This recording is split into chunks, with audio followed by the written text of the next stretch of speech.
Good morning, everybody. One, two, three. Hello. You should be able to hear me now. My name is Bruce, right? Can you hear me? Do a little sound check before we begin. 3, 2, 1. You can hear me? Yes, no problems. You should be able to see my screen. Yeah. So the screen should say TOEFL lessons online with the Bruce TOEFL, right? That's everybody. Everybody can see that, no problem.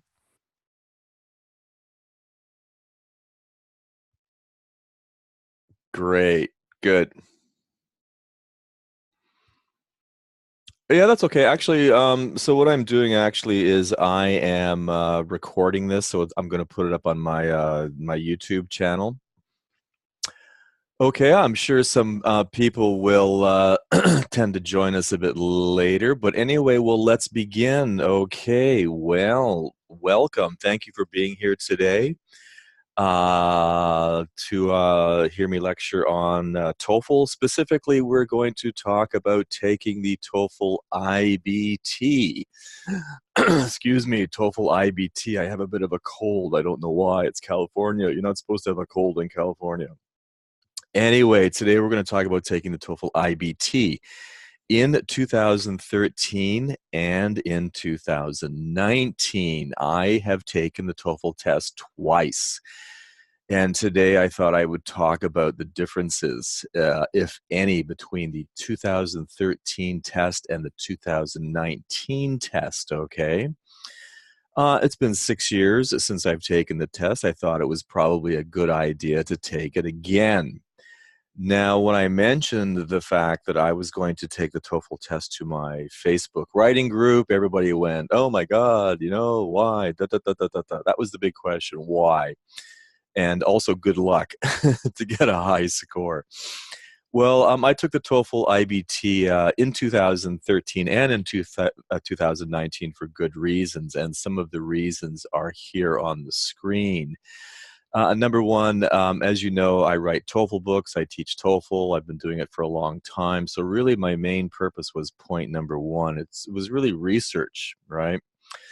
The only way to find out about the TOEFL IBT is either you take the test or you buy one of ETS's books, the official TOEFL guide, right? ETS is a company that doesn't really share a lot of information because they're a private company. They keep their cards close to the chest, which means they don't answer a lot of questions readily. Even from a even from a teacher like me, um, my emails just vanish into thin air. So as a teacher, as a writer, as a TOEFL expert, it's always good to do some research. And really, the only way to do the research is to take the test, right? Is to basically put myself in the shoes of one of my students, right? Because that is like the front line. That's firsthand experience, and nothing is better than just doing it, right? So, but really, point number one, I was doing it for research, right? Had anything changed, right? And as you can see in number one, the score is really not that important for me. Excuse me. The first time I took the TOEFL test in 2013, I got 118 out of 120. Why didn't I get 120? People ask me, and I said, only God is perfect. Also, yeah, there were some reasons why I missed a few points, but the score is really not that important for me. I'm more kind of looking at the answers, seeing how the test is designed, and I tend to also look at the people. I look around, I look at the people beside me, I listen, I check out the place, and so my attention is not 110% on the screen because I'm kind of doing a holistic summation or research of the whole test process. As soon as I walk through the door, talk to the people, each step I kind of, I'm studying each step closely. Yeah, I don't know what I got. My score is not available now. I checked it today online. My 2019 score is not there. And when it comes up, I'll definitely share it with you. I'm curious too, right? Yeah, that should be fun. Anyway, so also number two, I wanted to update my knowledge of the test, right? To stay current, right? Because a lot of my students, right? They they ask me about the TOEFL test, and really the best way to stay current and is to know what's going on is to actually take the test, right? Because really, if you're a TOEFL student and you want a TOEFL tutor or a TOEFL coach, whether it's me or somebody else, the first question you should ask them is, have you taken the TOEFL test? Right? Did you take the test? Right? And if they haven't taken the test, then I would look for another instructor, because you want an instructor who can actually speak your language, who's been there. It's really important, right? Because you can experience the pressure, the types of questions, how long it is, how you feel after 3.5 hours, and all this affects, test performance, right? And number three, I also wanted to look at the test conditions, right?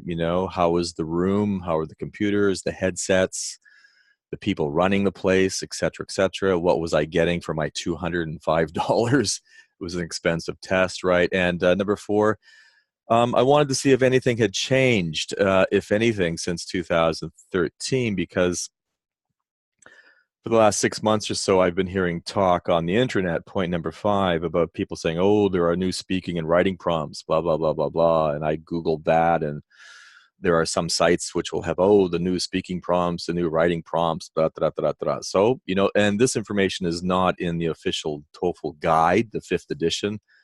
I suspect a 6th edition is coming out soon, but, like I said, there are really only two ways to find out about it: take the test or buy the book. And as you can see, TOEFL is basically a money-making business. So they got my money for research. So I had to pay TOEFL $205 to research their test. Okay, but it was all good though. I think it was great. Yeah, actually, I love TOEFL. Pretty strange, but I do like it. I think it's a great test. I think it's really well designed.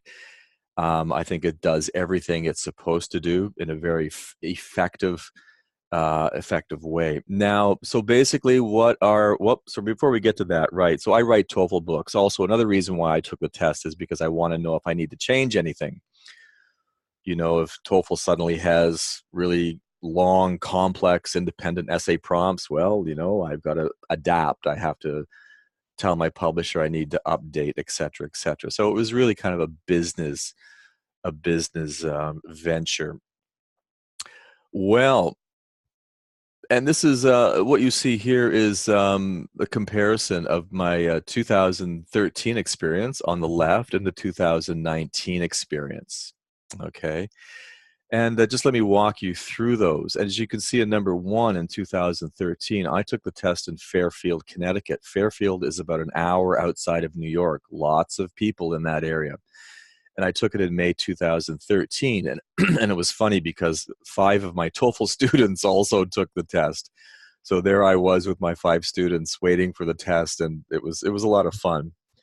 It was a lot of fun, and they sat around me while they were taking the test, and I could hear them doing the speaking. It was fun, actually. And now point number 3, right? So the test room was full. Okay, actually, let me contrast that with 2009. So in 2013, I took it in the East Coast in Connecticut. In 2019, I took it in Santa Maria, California.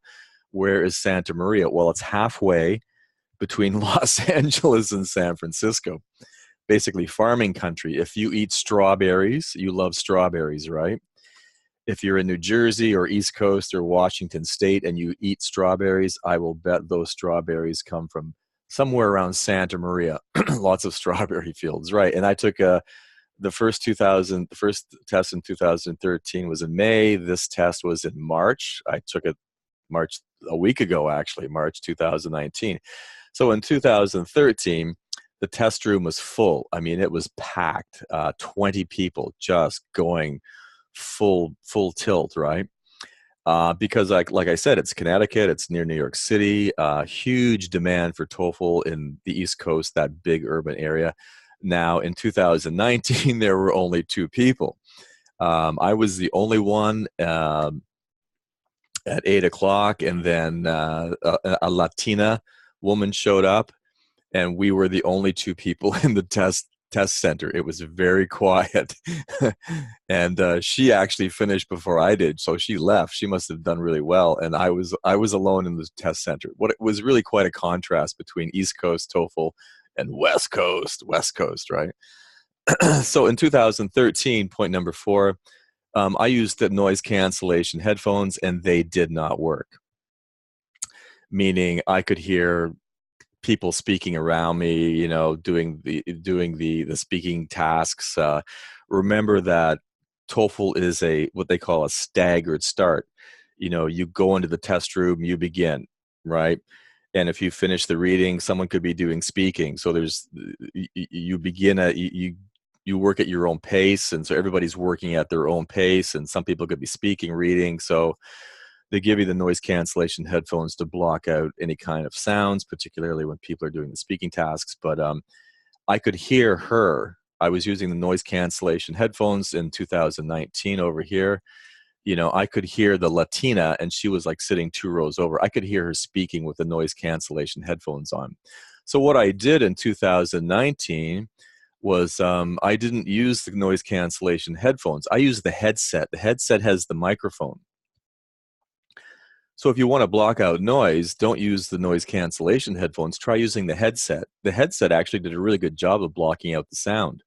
It was quite good because I was kind of switching between headphones and the headset to see what was optimal. Of course, I should have been taking the test, but yeah, the headset worked actually really, really well. So basically, I took the test last week in 2019.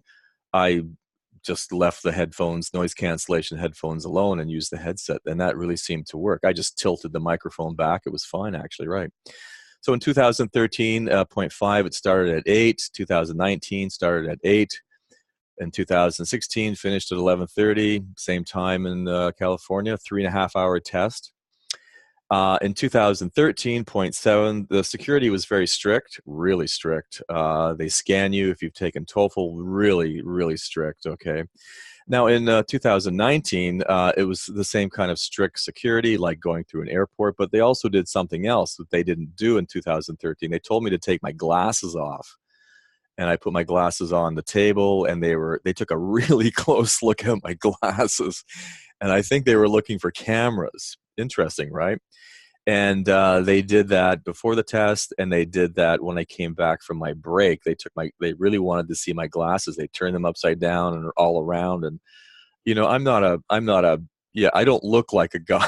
I don't think I look like a guy who wears Google glasses. But anyway, they were just doing their job, right?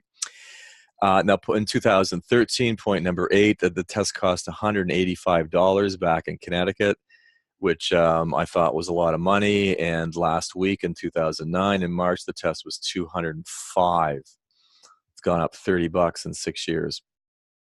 Yeah, a lot of money for a test. So and that's another reason why I took it, right? Because I know that people who take TOEFL are investing a lot of time and a lot of energy and a lot of anxiety and stress in this test. And I needed to find out firsthand what they were going through.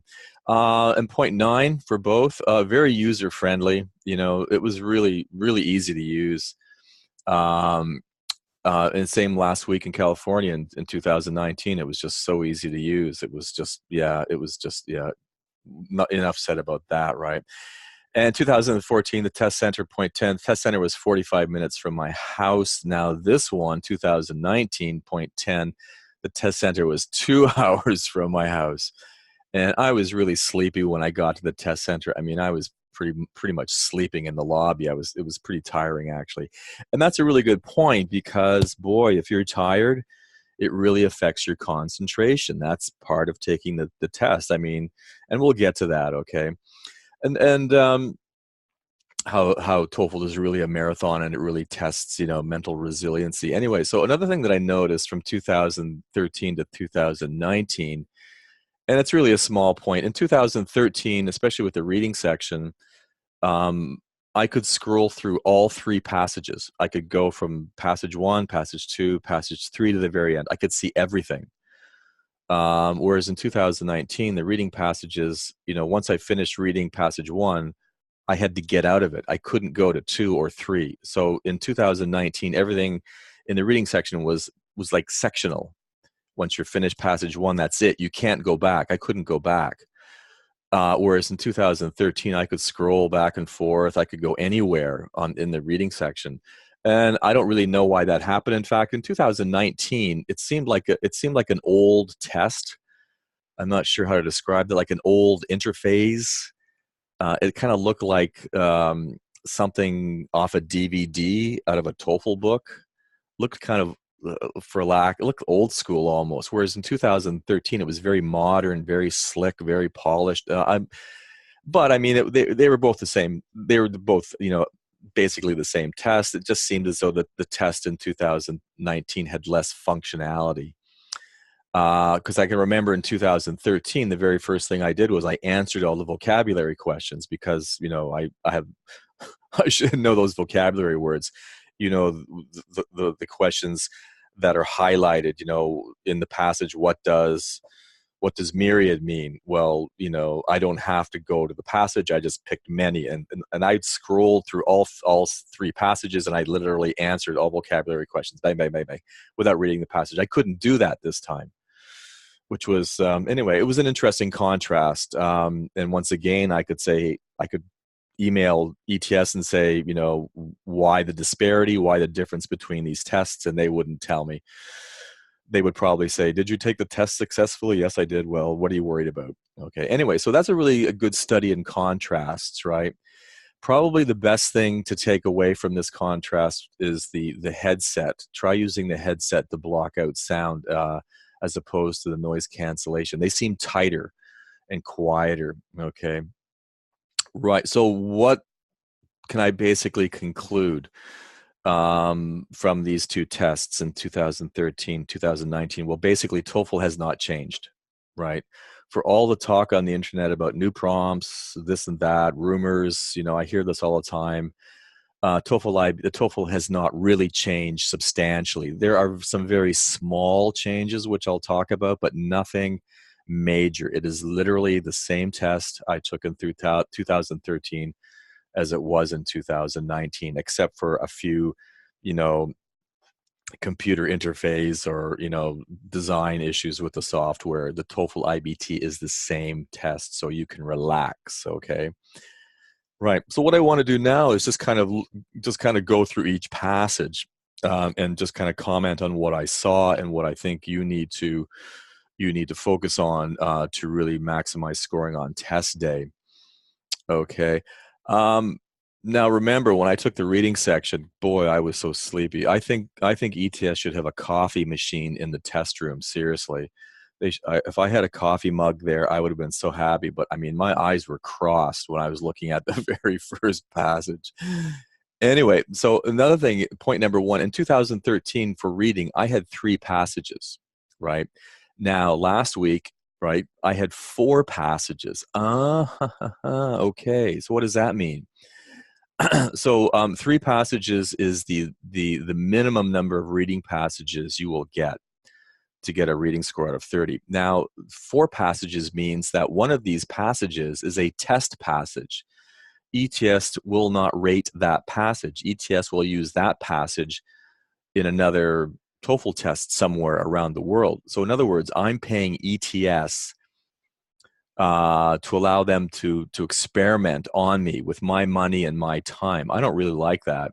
Also, I don't know which of these 4 passages is not going to be rated. What happens if one passage I got 30 or you got 30 and they decide, well, we're not going to use that one. We're going to use the other one that you got 25 on. It's criminal. I think it's really criminal, and ETS has been called to task for this. But anyway, I had to, as we say, roll with the punches. I had to basically do what was in front of me. So I had 4 passages, and that kind of woke me up. I went, oh, wow, that's never happened before. Okay. And one thing about the reading section is, I can only remember the first passage. I can't remember what the other passages were. And it's not unusual because, a lot of my TOEFL students have taken the test and they come to class and I say, hey, what were the reading tasks about, reading passages about? And they go, can't remember. So I was experiencing what my TOEFL students experience. You're under such stress and such pressure that you can't remember anything after you take the test. But I do remember a few things. Okay. What I remember about the reading section is that TOEFL, point number 2, there's a real emphasis on cause and effect.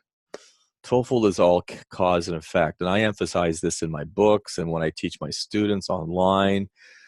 And well, you know what cause and effect is. For example, you study hard, you'll get a high score. You smoke, you'll get cancer or something. If you exercise, you'll feel healthy. Cause and effect.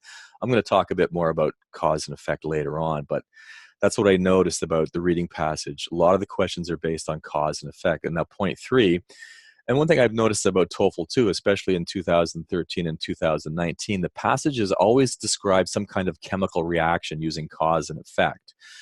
For example, a long time ago when the Earth was first formed, meteors hit the Earth and nitrogen mixed with, nitrogen mixed with oxygen and elephants were formed or something. So TOEFL loves to, especially in the reading section, give passages which are based on some kind of biological event or zoological event. And typically there's some kind of chemical process happening in there, and that process is based on cause and effect. Some of the questions were, when nitrogen mixed with oxygen, what happened? And I was like, okay, right. I mean, where's all this chemistry coming from, right? So cause and effect, very important, right? So point number 4, the takeaway here is, be familiar with cause and effect, and we'll talk about that a bit more, right? How does an action result in an effect? And TOEFL likes to ask questions. What were the effect of this action, or what resulted this action produce? That was definitely something I really noticed in both tests. And so how did I answer the questions? Well, point 5, what I did was, I read the question first, right? And then I went directly to the passage. I didn't read the passages. I thought, well, I'm just going to read the questions, see what happens, right? So I read the questions, and I read the passage, and then, or the paragraph where the question was indicated, and then I would read the paragraph. But I would do the question first. Then I would look for signal words, clues, words which give you clues as to where to find the information in the paragraph, and then I was able to find it pretty quickly. Now the questions are all the same, insertion sentence questions, very easy. Just click and drag the sentence you want to insert into the passage, and you can move it around, very user-friendly. The hardest questions, point 6, were the ProSummary questions. Boy, they were challenging. They were challenging because the answer choices were very long. It was like, oh my God, they were like really, really long sentences. Now, the thing about the ProSummary question, they are probably the hardest question on the TOEFL reading section, because, as you can see, they're time consuming. You have to either go back and try and identify those choices in the passage, which you could do. There was on the menu bar, it says go back to the passage, so I just clicked on it. But what I did was I actually used the strategy in my book, which was process of elimination. I tried to identify those questions which were general summary questions, and I avoided the detailed questions. And that seemed to work out pretty good. But yeah, the ProSummary questions are seriously time consuming, and they are hard, and there's really no fast and easy solution for those questions unless you actually read the passage, or you go back to the text and try and identify where you think that information was. Or you can actually use the process of elimination strategy and separate the general choices from the specific choices, and then go from there. But yeah, they are definitely the most challenging, and because the answers are quite long, so you have to read the answer choices and figure out the answer choices and identify them in the passage. Boy, yeah, that really divides. I think question 6 is kind of a question that, it's TOEFL says, okay, do you want a perfect reading score? Okay, try this really hard question, which is the ProSummary question. It really tests your ability to comprehend academic English and your ability to identify and locate that same information in a reading passage. It really tests your academic English proficiency.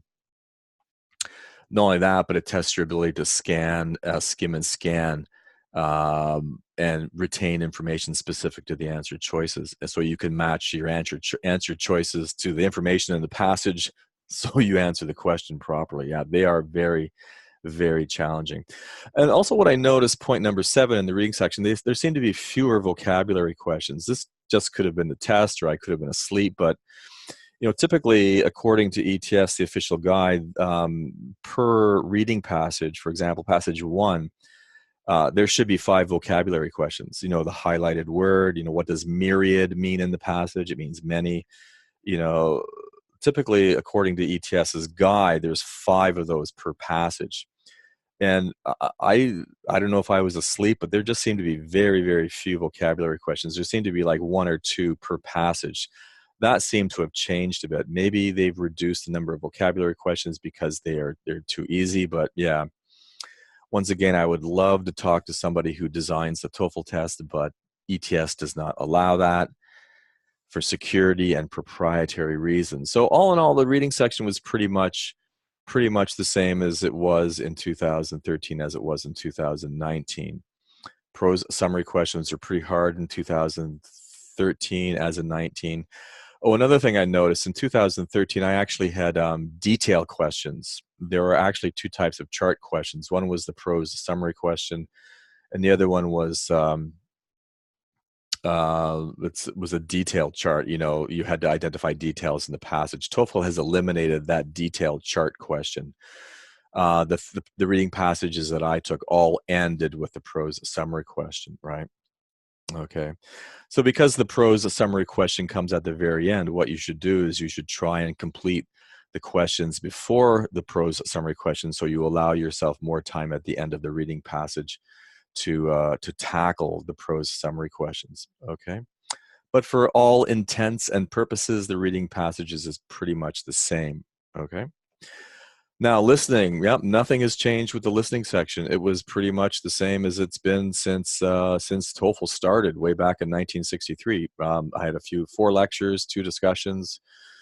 I can't remember any of them. I was too busy taking notes. Boy, did I take a lot of notes. The one thing that stuck out to me in the listening section in 2019, there was one poorly written question.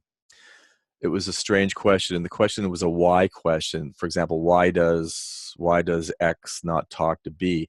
Now, you would think in the answer choices, the answers would start with because. If you have a why question, the answers are going to start with because, or in as much as, or owing to the fact that. Now, excuse me, the 4 questions all started with some. I was going, what? It sounds like, in my professional estimation, it sounds like whoever was writing this software test kind of missed a point. That was really weird. You don't necessarily have 4 answer choices beginning with some if the question is why. It would be because yeah. So I think you get the point. That one really kind of threw me, and I think that was just poorly written. The test writer that day had not had his or her coffee yet or something, but it's all joking aside, this can affect my score. And now, if I can't figure out why the answers don't topically connect to the question, then I could lose a point here, right? And that could be the difference between 99 and 100 on a final score. If Yale or Harvard wants 100 and I only get 99, and I lose a point because of this question, the lack of grammatical accuracy in this construct, then obviously the test rater would suffer. But once again, can't really do much about it except comment and draw your attention to it, because ETS is not in the business of basically listening to me or anybody else who buys their product. Okay, let's move on to the speaking section. Oh yeah, so as you know, there's a break between the listening and speaking, and because the only person that was in the room was a Latina and myself. I guess she took off or something, but I just hung around for 10 minutes, right? Looking at the ceiling, no coffee. There should be a coffee machine there. I think Starbucks would make a lot of money opening a Starbucks in each Prometrics office, but yeah, that's another story. Anyway, well, here's the speaking section, and speaking section was pretty much the same too. Now, I did notice one small change. Point number one, for speaking tasks 3 and 4, you used to get 45 seconds to read the announcement or the academic reading. Now you get 50 seconds to read the announcement. Okay, wow, TOEFL's giving you 5 extra seconds. How generous. It's interesting they give you 55 more seconds to read, but they don't give you 5 more seconds to speak, which I think most test takers would have preferred. Give me 5 more seconds to speak. 45, I mean, I guess somebody had to decide to give 5 extra seconds. And personally, I don't think it makes much difference. If they'd given you 15 seconds, sure. But it's like giving you 5 seconds. What? No. Anyway, but that's one thing I noticed. Right. And also for point number 2, for speaking task 2, and this comes back to rumors on the internet, oh my God, speaking task 2 has changed. They're giving you three choices in the prompts, blah, blah, blah, blah, blah. Well, I just had a 2-choice prompt. ETS says that speaking task number 2 is a choice prompt. You have a choice between 2 opposites, and that's just what I had. I can't remember what it was, but nowhere on TOEFL did I see any 3-choice prompts. It was all just typical, the speaking task 1 was, talk about something and speaking task 2 was you have a choice between 2 opposites, right? Do you like spending money or do you like saving it? That's it. No 3-choice prompts. So what I researched about new prompts on the internet really did not reflect in the actual test itself. Now, I have no idea where people are on the internet are getting this information from. I think maybe their students are feeding them this information, but the best way to find out what TOEFL is doing is to actually take the test. And also, if it's a 3-choice prompt, I don't know why people are worrying. You just have to make, whether you have 2 choices or 3 choices or 10 choices, you just have to choose one. You may have to read a bit more, but I wouldn't really worry about it. I think the people who are talking about, changes in TOEFL warning, I think they're, as we say, making a mountain out of a molehill. Okay, it's a way of getting you to ask them, oh my God, what's happening? Tell me, teach me, etc. But yeah, I didn't find any 3-choice prompts on TOEFL. Right. Right. For task 5, task 5. What was interesting about task 5? As you know, task 5 is the problem solution. It's all speaking. A student has a problem. And the other student offers solutions, etc. And what I've learned about speaking task 5, it has changed. And how has it changed? Well, sometimes the person who has the problem will also offer the solutions, or sometimes the person who has the problems and the listener each will give a solution. So the solutions could come from either the person with the problem or the person who's listening, okay? But you answer it the same way. You just have to be prepared. Previously, TOEFL was on speaking task 5. For example, a woman would have a problem, and then the listener would give her the solutions. Now TOEFL's mixing it up, but you answer it exactly the same way.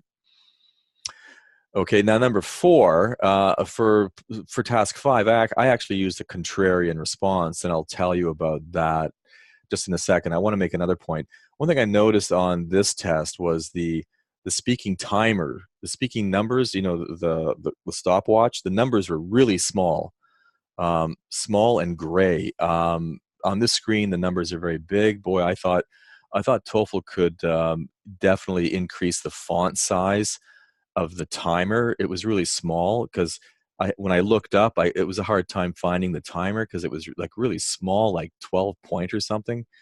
So be careful about the timer.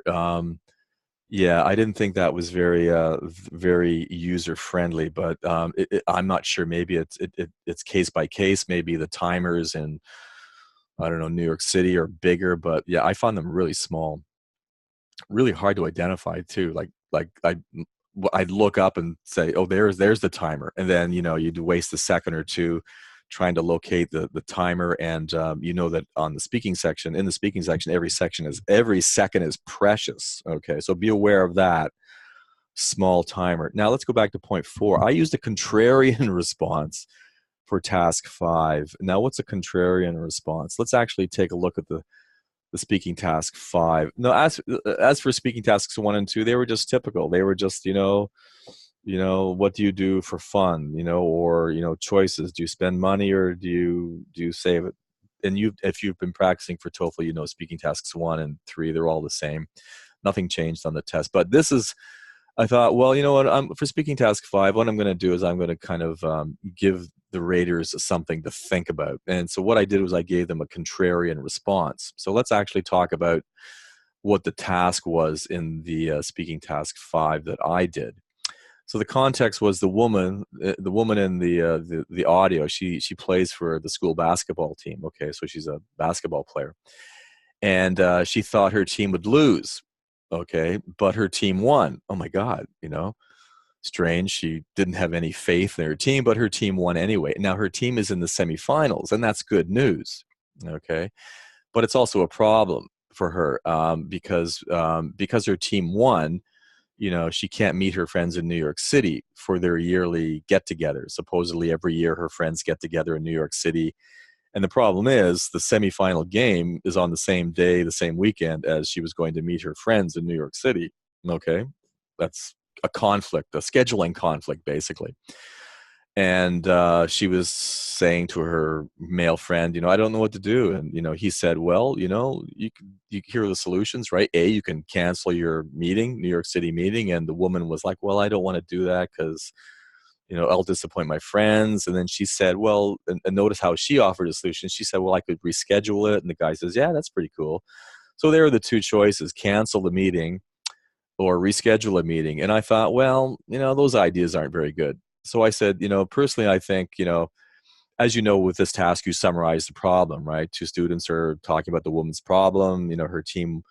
Her team, which she thought she would lose, is suddenly in the semifinals, and that's a problem for her because she can't meet her friends as planned.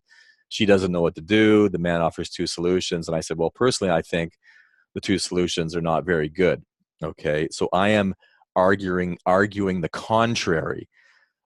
A contrarian response means you're arguing against what is suggested and you're offering a new solution. So I said, hey, here's my contrarian solution. Why doesn't she invite her friends to the game? Okay, to the big game. It's exciting. It's a semifinals, state championship semifinals.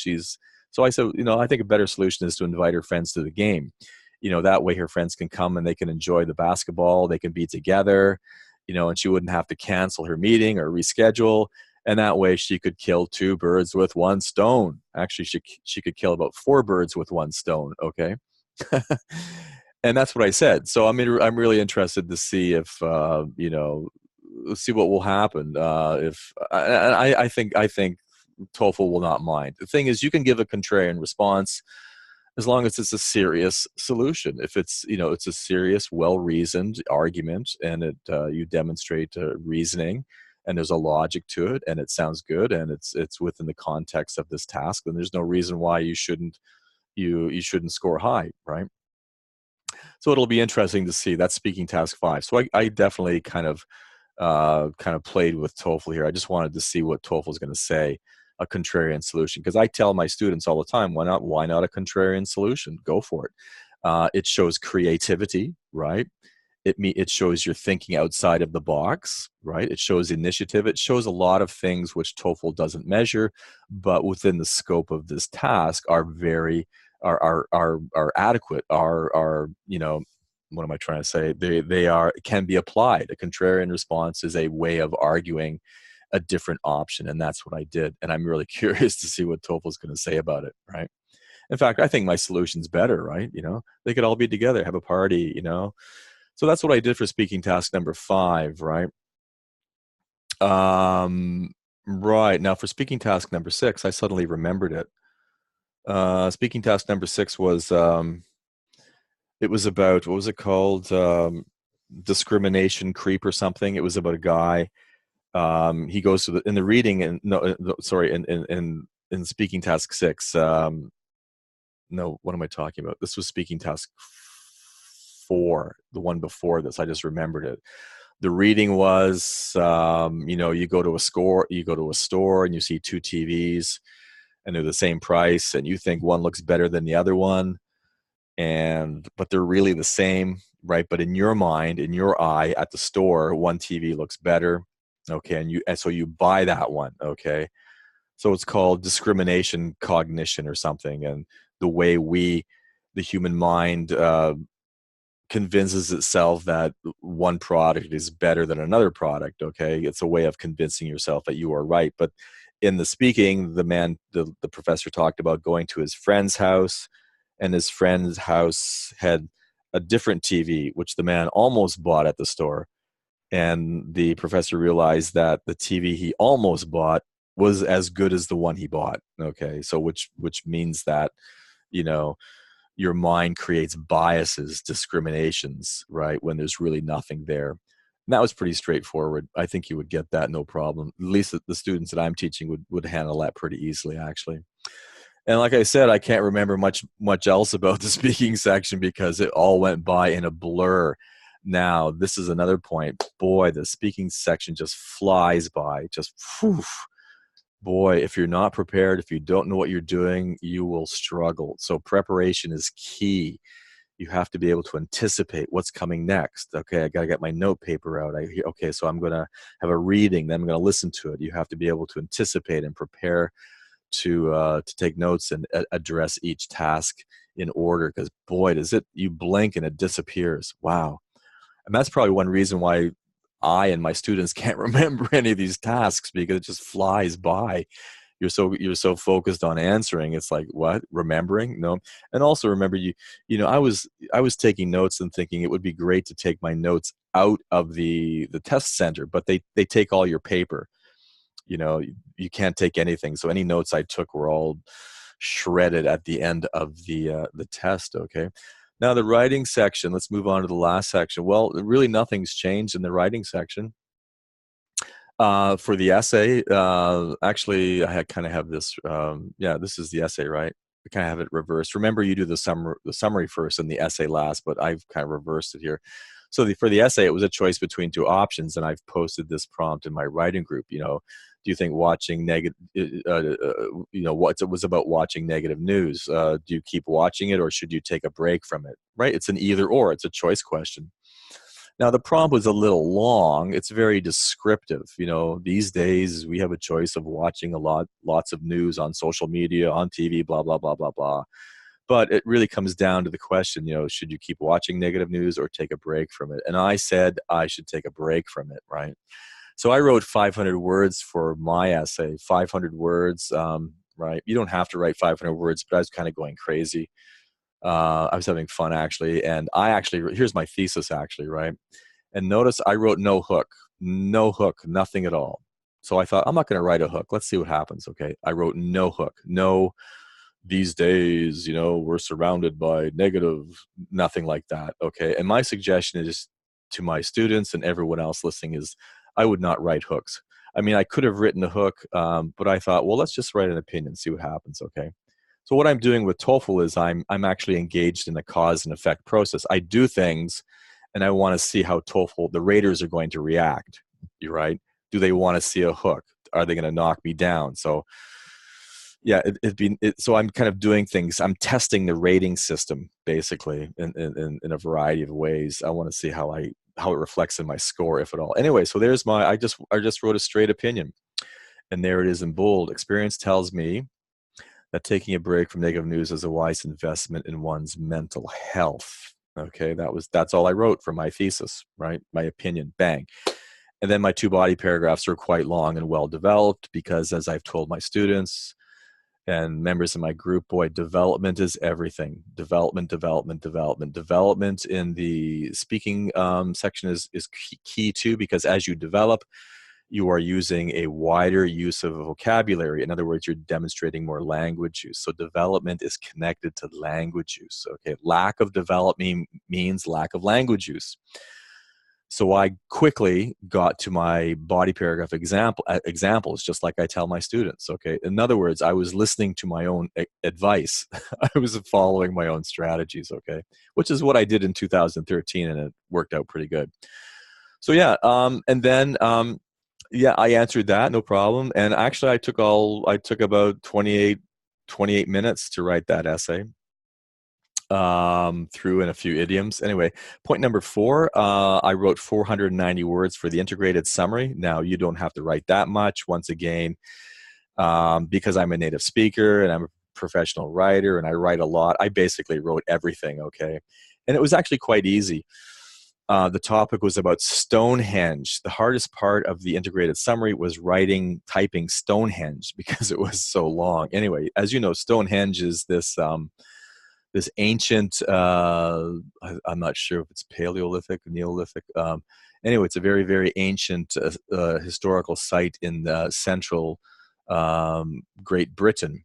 And each one of these stones is about maybe 10 meters high. This is 10 meters, and they weigh, wow, probably 50 tons each. Now, the reading suggested 3 ways that these stones were moved here, right? They were rolled, they were carried, they were floated, right, from far away. And the lecture refuted each. They were not carried, they were not rolled, they did not come by boat. Okay, it was actually quite easy, and I answered it exactly the way I tell my students, right? Start with the reading. The reading says that these stones were rolled from mountains 50 miles away using wooden logs, blah, blah, blah, blah, blah. However, the lecture says there were no trees, so how could they use wood to roll, etc., that kind of thing, right? It was quite easy, actually. And I think if you were one of my students, you would have been able to, you would have had no problem with this one. Now, in 2013, I had one on dinosaurs. Dinosaurs and feathers.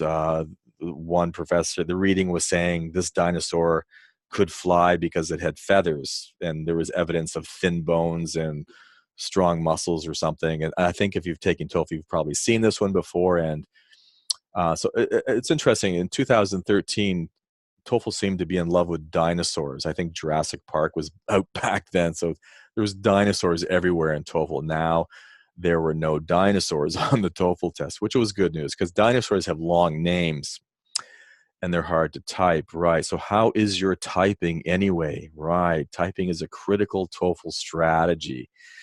And I was able to write so many words, about 500 each for each task, simply because I'm a good typist, and of course because I'm a native speaker and I write TOEFL books. But typing is challenging. And also remember, it's not a laptop keyboard, right? I use an ergonomic keyboard, one that's comfortable for the hands. Now, the keyboards at the test center are those old style Microsoft keyboards, and even I was making mistakes like click, click, click, right?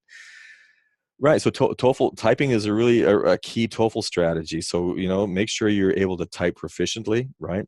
Because that will save you time. And if you save time, you have more time to develop. And if you have more time to develop, you demonstrate language use. And when you demonstrate language use, you will get a higher score. Okay. So once again, my conclusions, TOEFL has not changed really substantially. Don't worry about the rumors that you hear. What is reflected in I'll answer questions at the end. Okay, I see some chat questions coming up. I'll answer questions at the end. I just want to continue a bit, right? So my conclusions are TOEFL has not changed. If you're using the ETS 5th edition guide, it's all in there, okay? Now, one more point is, and I just like to reiterate this, TOEFL has not changed, and it remains definitely an academic English test.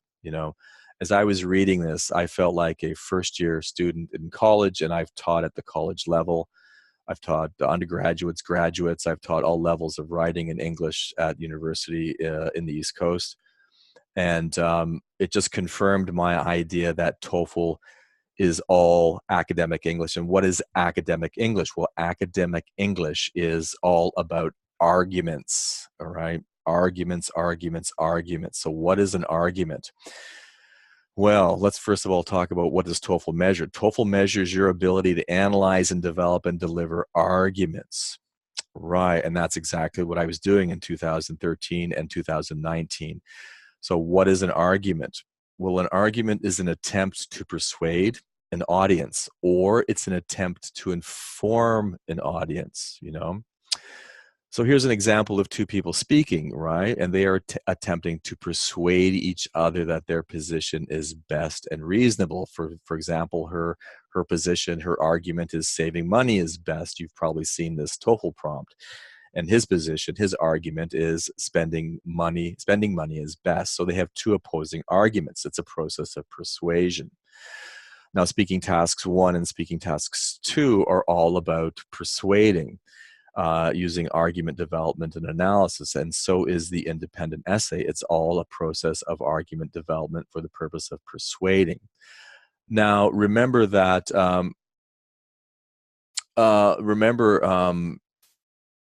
I was just looking at the chart. So remember that the raters, you don't have to persuade the raters. The raters aren't going to say, "Ooh, I don't like your opinion, 0." No, they don't do that. They're trained to rate objectively. Okay. But just for a technical, for the purposes of technical discussion, TOEFL is all arguments, and one of them is you are attempting to persuade. And here is, when you write an essay, personally I think saving money is best, then you give 3 reasons and a conclusion. That is the process of argument persuasion. Okay. The other one is an argument, bottom here. An argument is an attempt to inform or educate, right? And here we have a professor, and he's teaching his students, and he's saying TOEFL means test of English as a foreign language, right?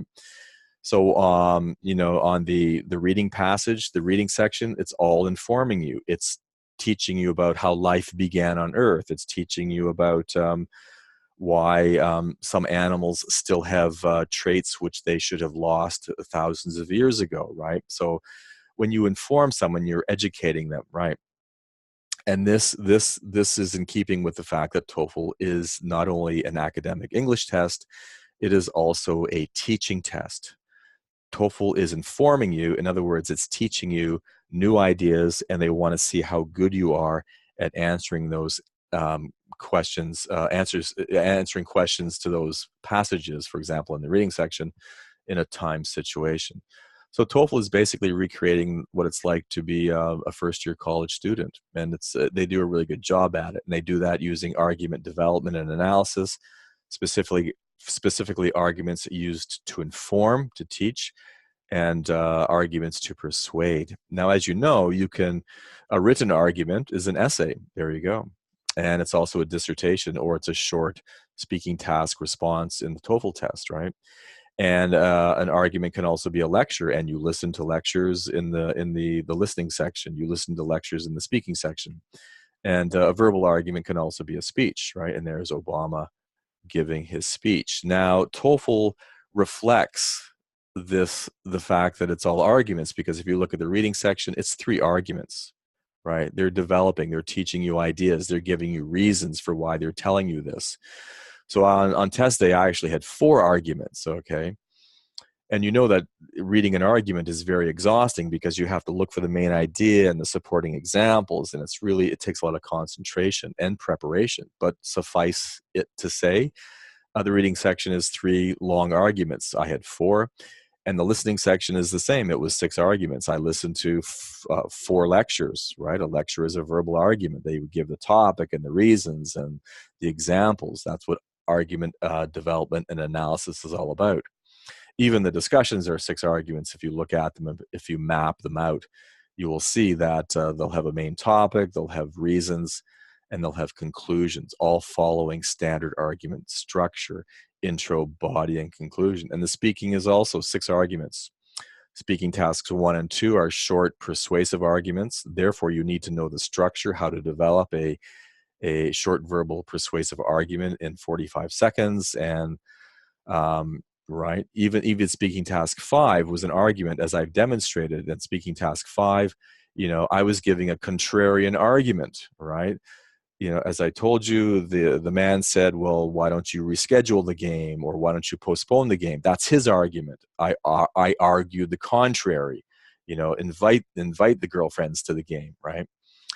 And it'll be interesting to see like I said, how TOEFL scores that. And I think they'll score it.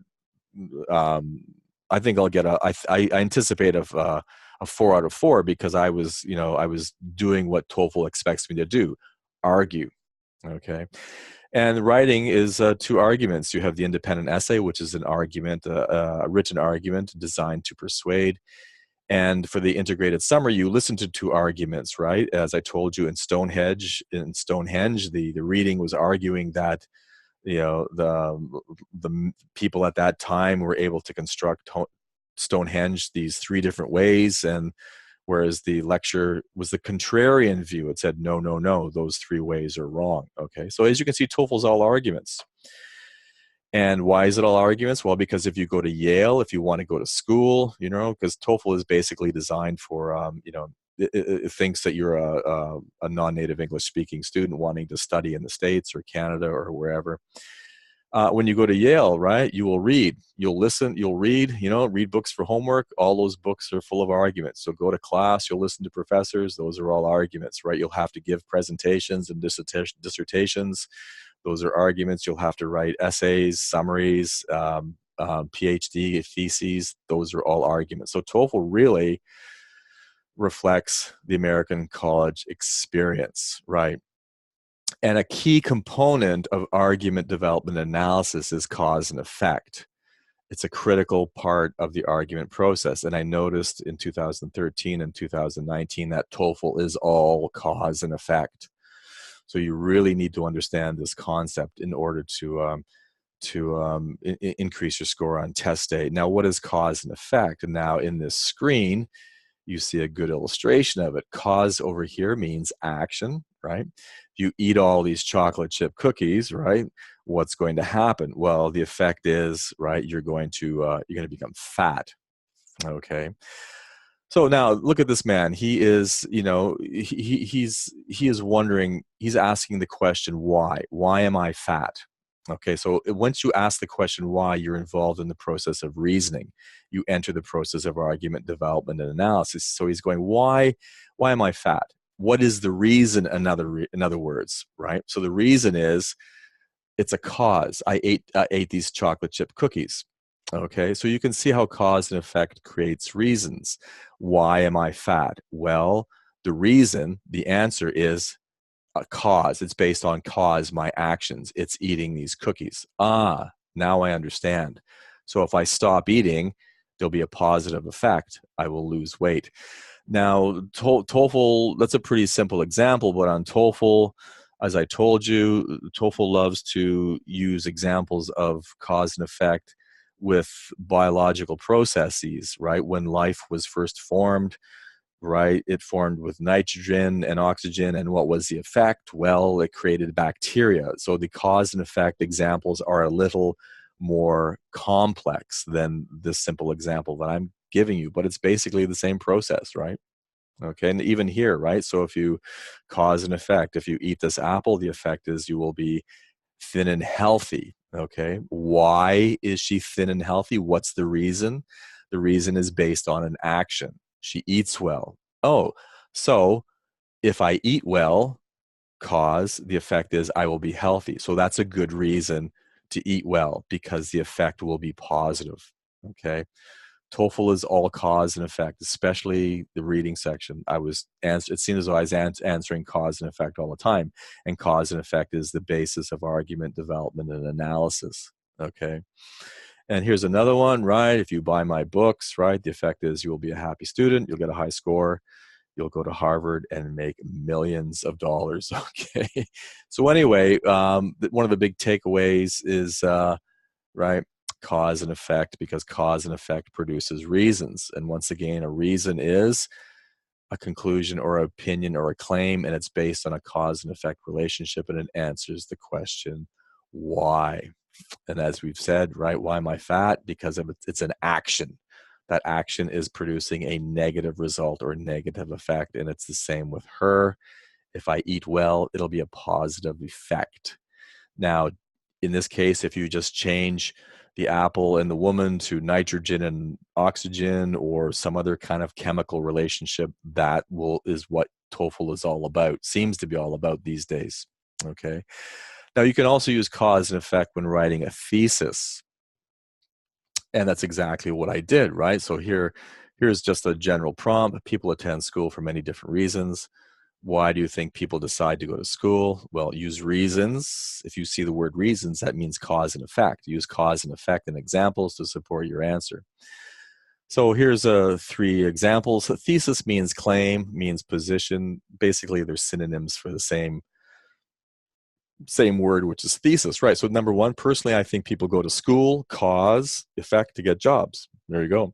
Pretty simple. Number 2, personally, I think people go to school, cause, to meet new people, effect, cause and effect.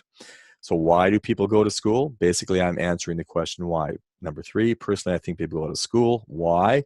To learn new ideas, cause and effect. So you could use any one of these. Whoa, that's interesting. I'm getting blue lines. Right. So there is that's pretty much my my survey of the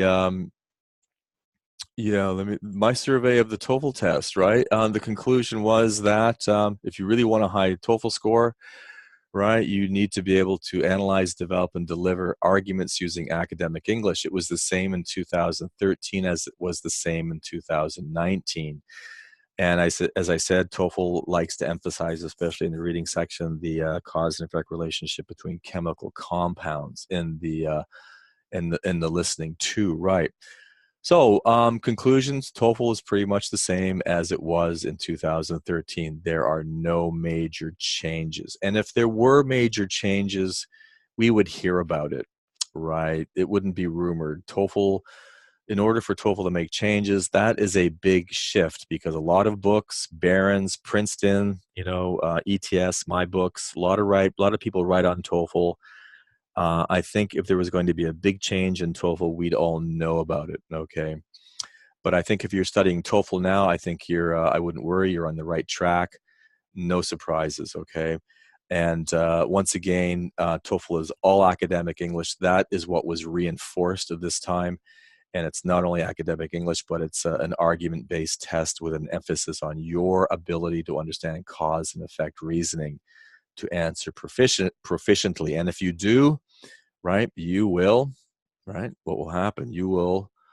What's happening here? You will maximize scoring on test day. Yes, I changed my pointer. There we go. Thank you. You will score high on test day. Okay, so that's my survey of taking the test in 2013 and 2019. Will I take it again? Good question. Probably in 5 years, if I'm still alive, I will do it. Another 5 years, I will take the TOEFL test because I like to be up to date. I like to be able to share up-to-date information with my students because I realize that your lives, your dreams are all based on getting the TOEFL score you need, and that is why I am here to help. Okay? Thank you. If you have any questions, you could ask them now. I'd be happy to ask them. You can type your questions in the chat box, okay? Salma, did they ask you to mention the 2 solutions? Yes, they did actually. It said summarize the problem, summarize the problem and the solutions, and then uh, uh, say which solution you think is best and why. Yes. Yep. What about spelling mistakes in writing? Well, yeah, if you have a lot of spelling mistakes, definitely they will. That's language use. If you have a lot of spelling mistakes, that will limit coherence, and it will be a lack of language use, and you will score lower. Please, what about Plan B to answer question like Plan B? Well, you could answer any with.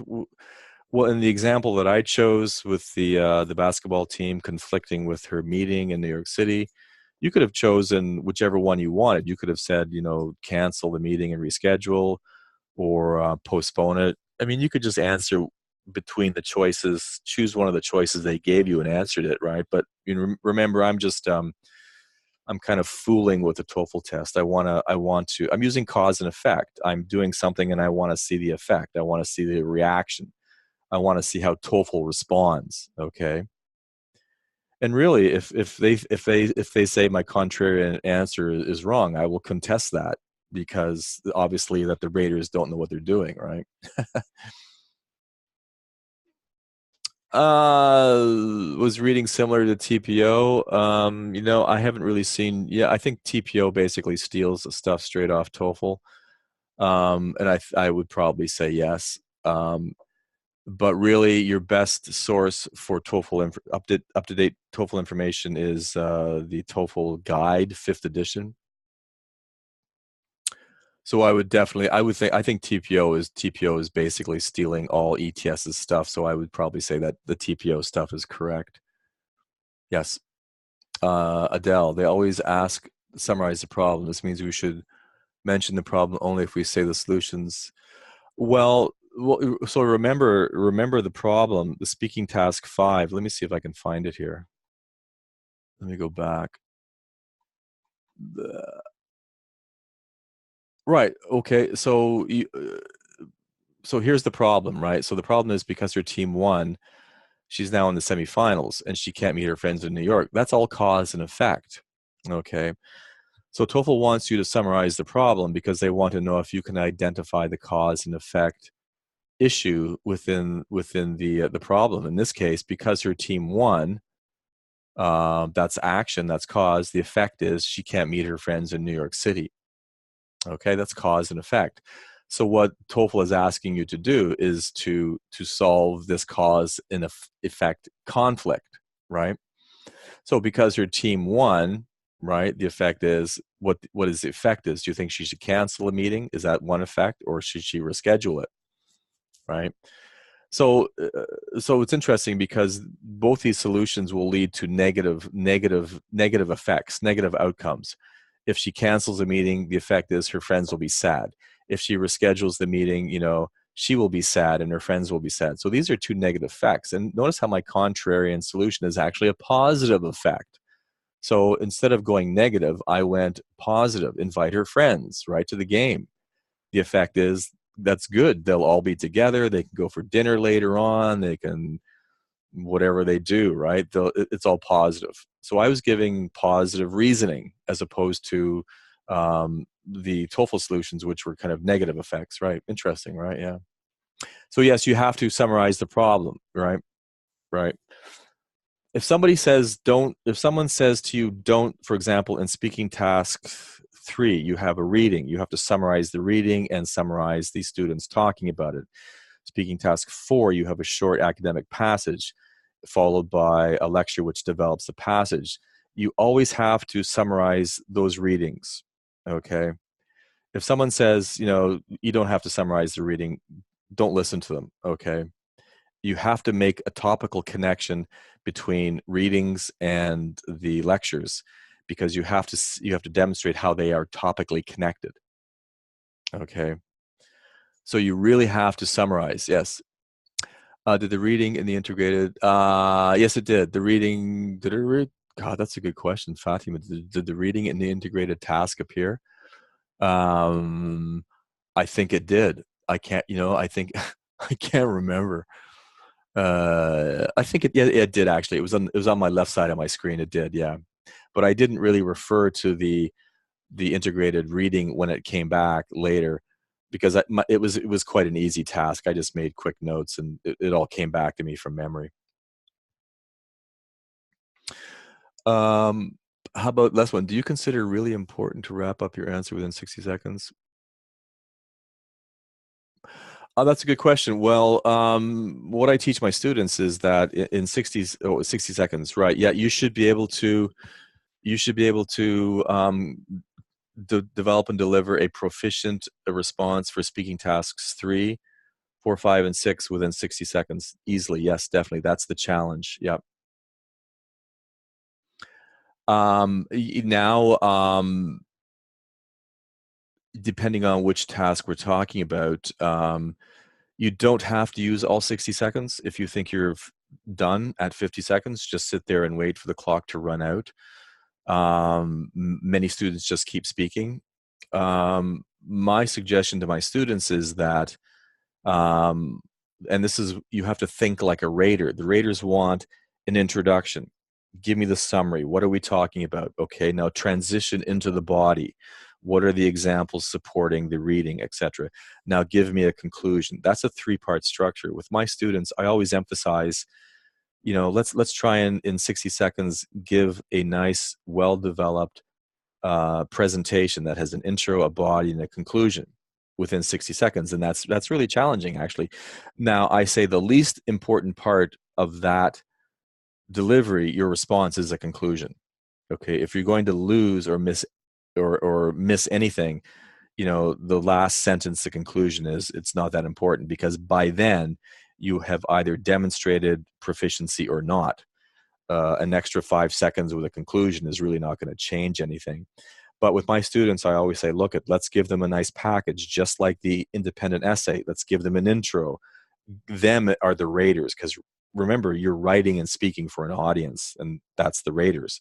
So let's give them an intro. Let's give them a body. Let's give them a conclusion. Let's give them what they're looking for. Okay, and then worry about, okay, we don't have enough time. What can we lose and not lose points? Well, for the longer speaking sections, it's the concluding sentence you can lose, okay, without losing too many points. Well, yeah, Salma, that's exactly what I said, right? I emphasize a response that is an argument, right? Because remember, what you're doing is you're delivering arguments, and an argument is a 3-part structure: intro, body, and conclusion. So because TOEFL is all arguments, and because for the speaking task you are developing and delivering arguments, therefore I want an intro, a body, and a conclusion. And it's possible. My students do it, right? You just have to speak more quickly.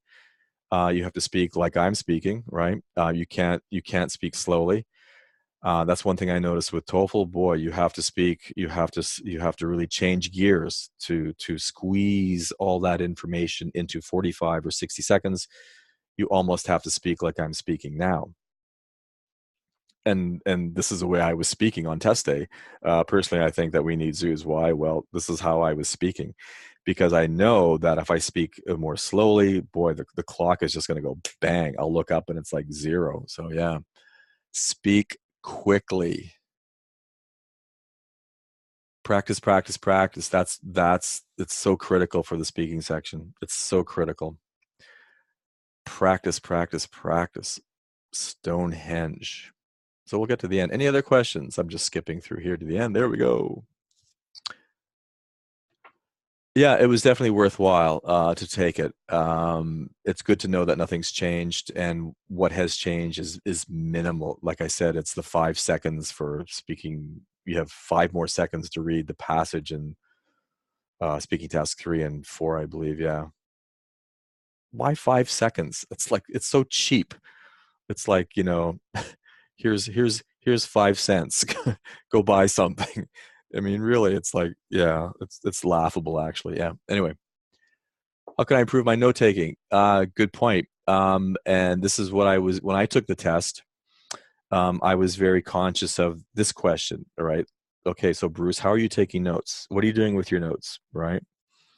So what I did was as I was listening, I was writing everything down, and then I was identifying the intro, the examples, and the conclusion. And what I would do is I would go back and I would circle the most important points.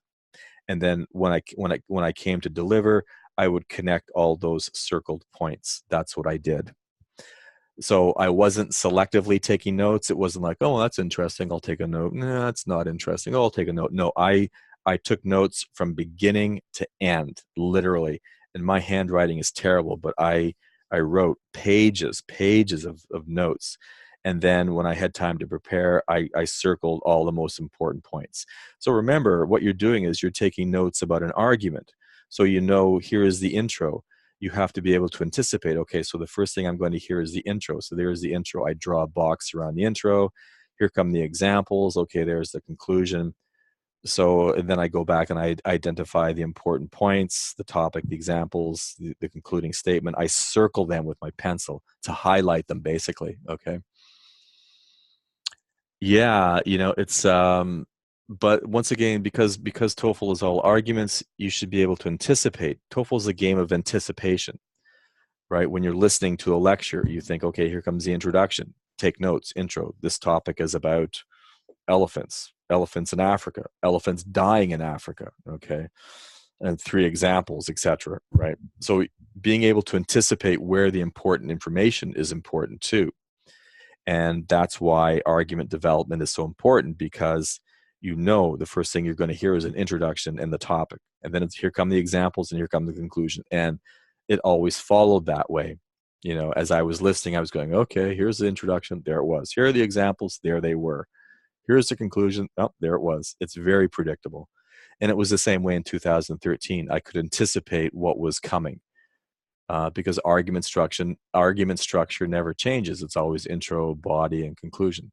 The basic argument development structure never changes, and TOEFL recycles that structure.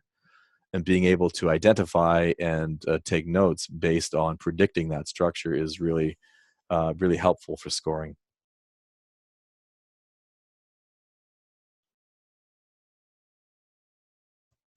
Great. Any other questions?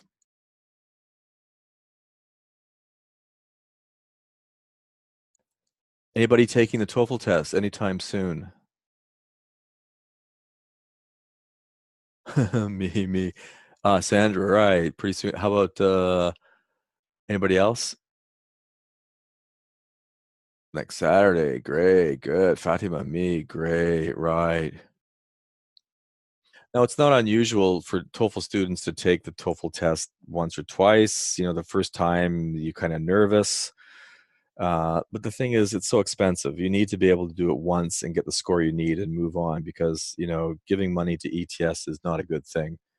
ETS doesn't need our money, And that's one reason why I took the test, because I wanted to know, how can I help my students? And helping my students, the first step is really being familiar with the test process. And I'm very familiar with that now. So, and I can share that information with my students, and speak authoritatively about it, which is what a lot of TOEFL students, you'd be surprised how many TOEFL teachers don't take the TOEFL test, right? Probably most of them, actually. Yeah, best of luck, Salma. Yeah. Yeah, you'll do fine. Just remember, TOEFL loves cause and effect. Any other questions?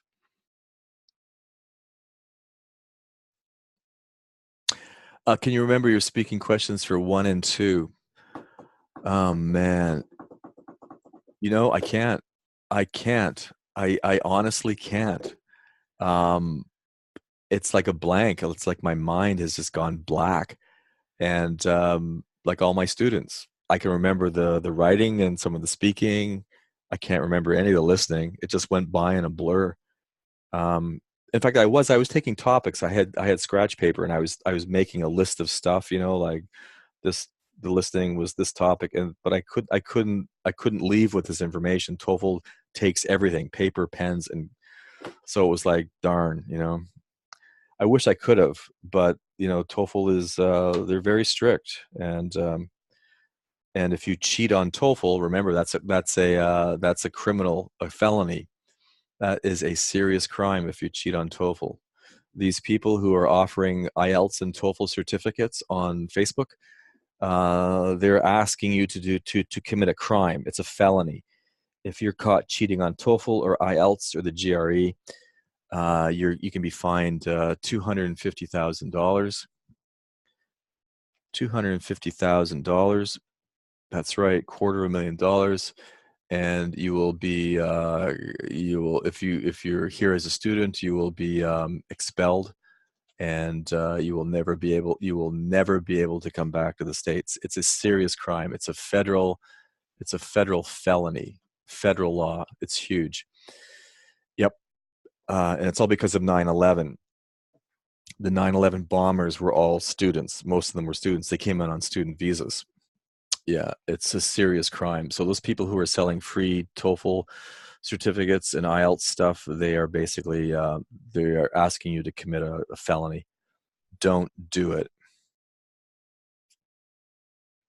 Don't do it. Seriously, not worth it. Just pay the $205 and and you'd be surprised, right? You'll probably do a lot better than you think. Yeah, total scammers. Yeah, I think scammers has two M's in it. Fatima, scammers. That's scammers. Yep. Any other questions before I return to Planet TOEFL?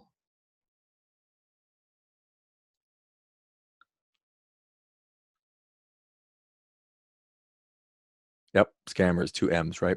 Thank you very much for attending. I appreciate your time and attention. If you have any questions, you can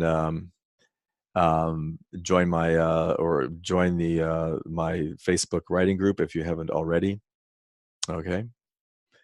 And if you have any questions for future webinars, I'd be glad to consider them. You can post them in my group. Okay.